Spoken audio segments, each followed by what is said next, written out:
Buenos días y bienvenidos un día más a Ser Mar DCS. Y bueno, hoy siguiendo con los proyectos del INTA vamos a ver los misiles guiados tierra a tierra que desarrolló el instituto. Y esos son muy interesantes ya que se trata de tres proyectos que los vamos a aglutinar aquí en dos generales, que primero va a ser el misil guiado experimental INTA 300G y luego vamos a ver los misiles Tajo. Bueno, pues en 1976 el Ejército del Aire se planteó la posibilidad de realizar un misil tierra-tierra de 400 kilómetros de alcance. Los estudios iniciales fueron encargados al INTA y la consecuencia inmediata de los mismos fue que en España se contaba ya con la mayoría de las tecnologías necesarias, pero se carecía de la experiencia en los sistemas de guiado inercial de alta precisión que requería en aquella época este tipo de vehículo.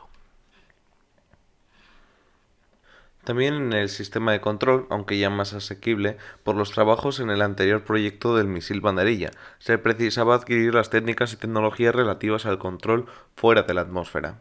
Se consideró, pues, conveniente comenzar por el desarrollo de un vehículo tierra-tierra con las suficientes actuaciones para servir de base de experimentación de un sistema de guiado inercial de alta precisión, así como de los sistemas de control que podían utilizarse en vehículos de este tipo, balísticos o inyectores espaciales.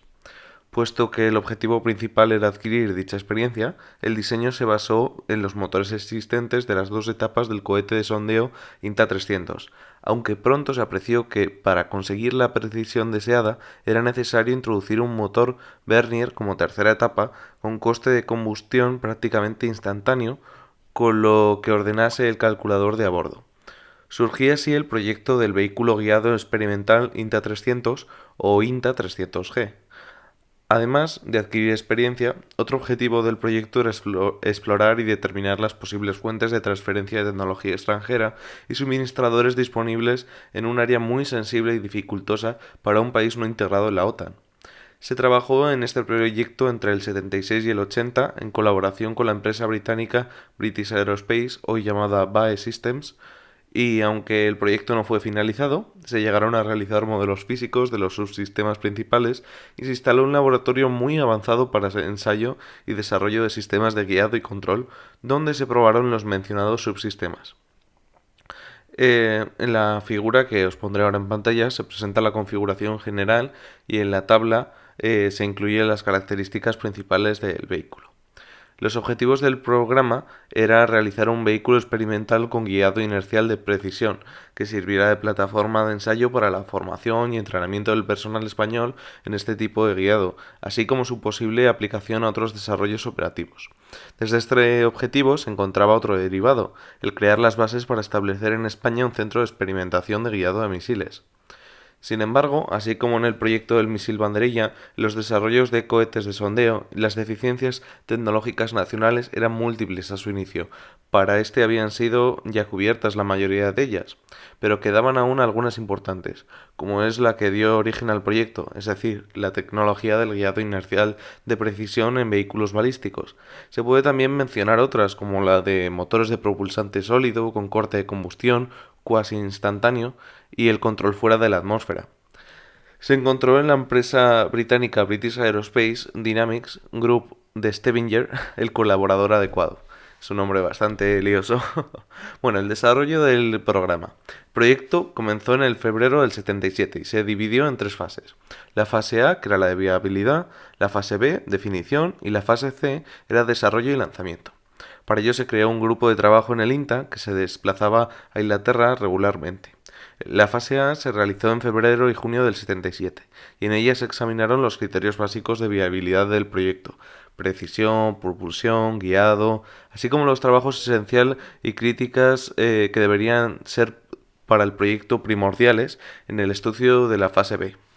La fase B abarcó desde julio del 77 hasta junio del 78, consiguiéndose una definición casi completa del vehículo. Falta una elección entre algunas alternativas para la plataforma inercial.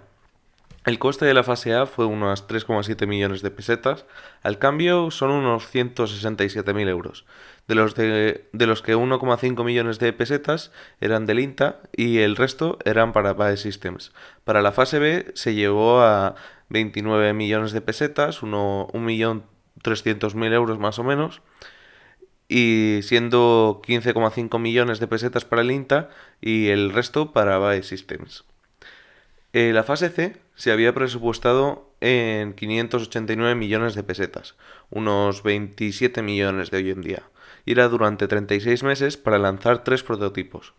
Puesto que dicha cantidad total no fue concedida, sino solo parcialmente por un valor de 134 millones de pesetas, unos 6 millones de euros, se decidió realizar con ese presupuesto una fase B2 o puente en la que se profundizase los diseños y se comenzase la adquisición de equipos e instalaciones para ensayos.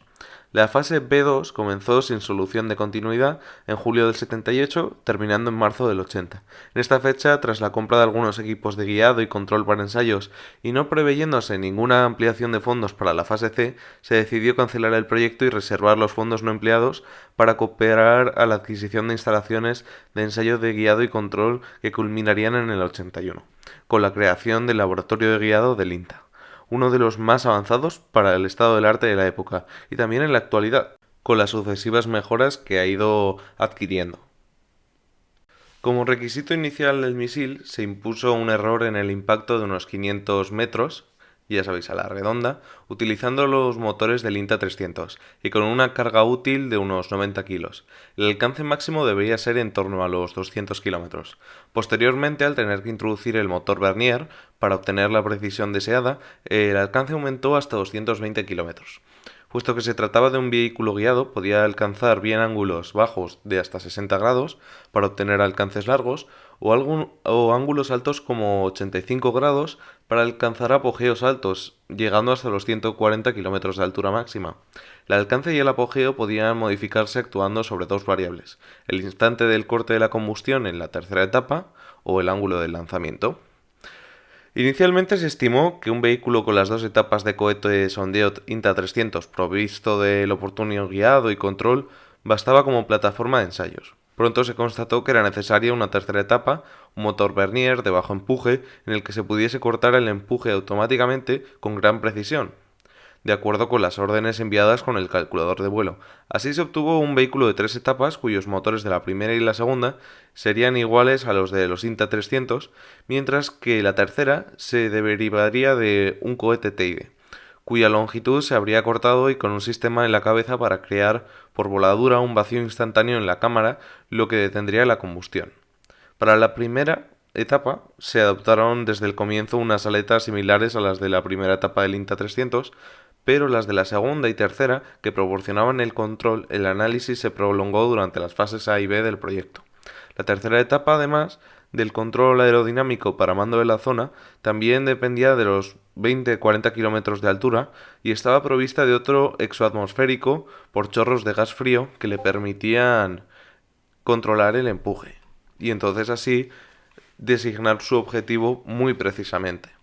Más o menos se calcula que el radio de impacto se redució con esa tercera fase a unos 20 metros, 30 metros. O sea, un incremento muy importante.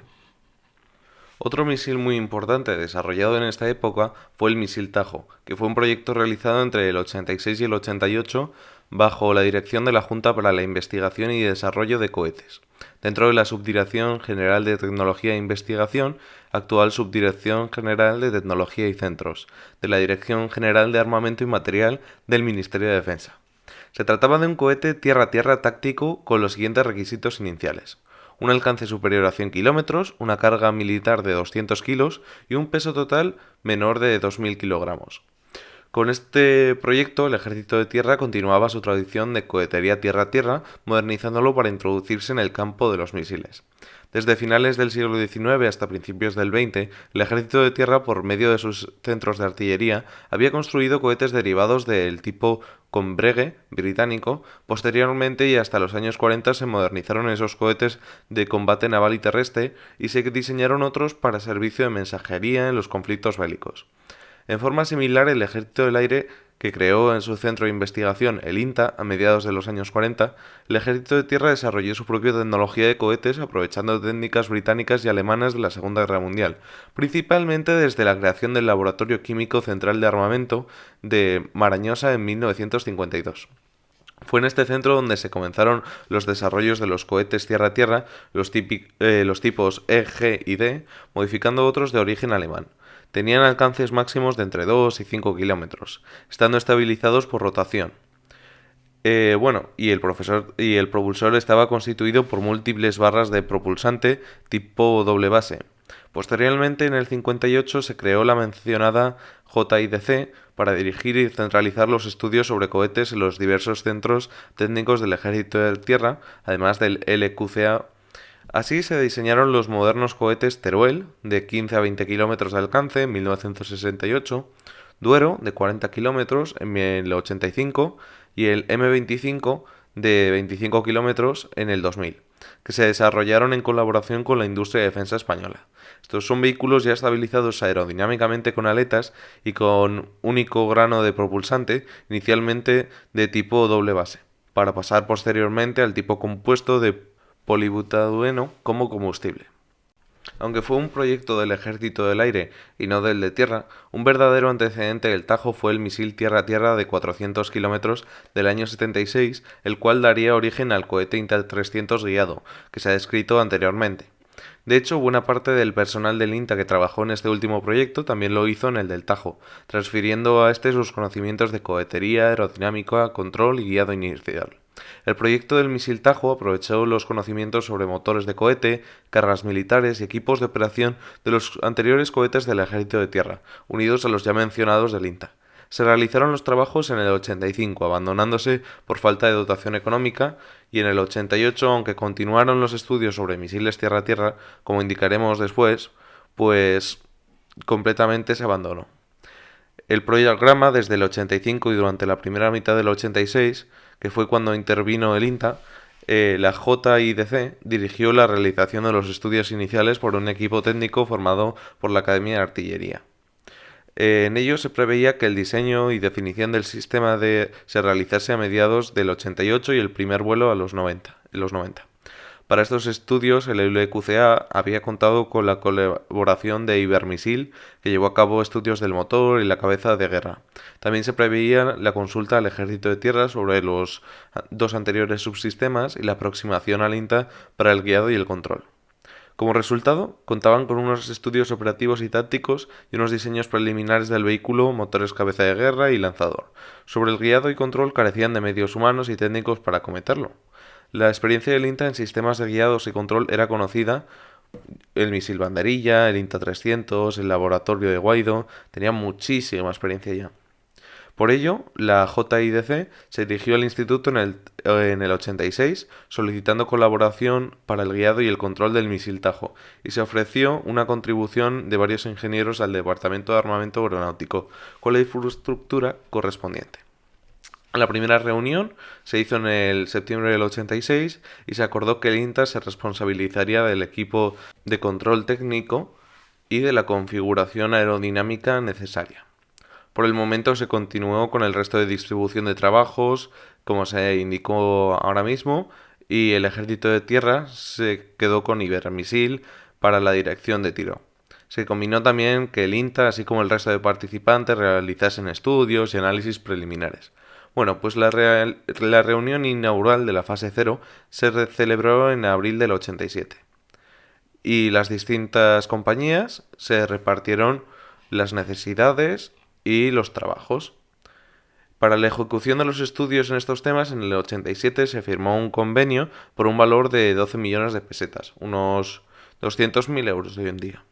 Realizados estos estudios, el programa se canceló al final en febrero del 88, ya que se vio más interesante comprar estos misiles que desarrollarlos por nosotros mismos. Sin embargo, se llegaron a hacer una serie de maquetas y el concepto de guiado del misil siguió incrementando el I+D dentro de la industria española y en los propios centros de investigación del INTA. Bueno, ¿qué os ha parecido esta parte? Si os ha gustado, aún me quedaría una cosa más que ver del INTA que me ha parecido muy interesante, que son las bombas antipista, que son para frenadas y luego impulsadas por cohete. Y me parecen muy interesantes, entonces a lo mejor hago un último vídeo sobre ellas. Pero si os ha gustado, suscribiros, dejad un comentario abajo y ved más vídeos. Muchísimas gracias por ver el de hoy y nos vemos en los siguientes.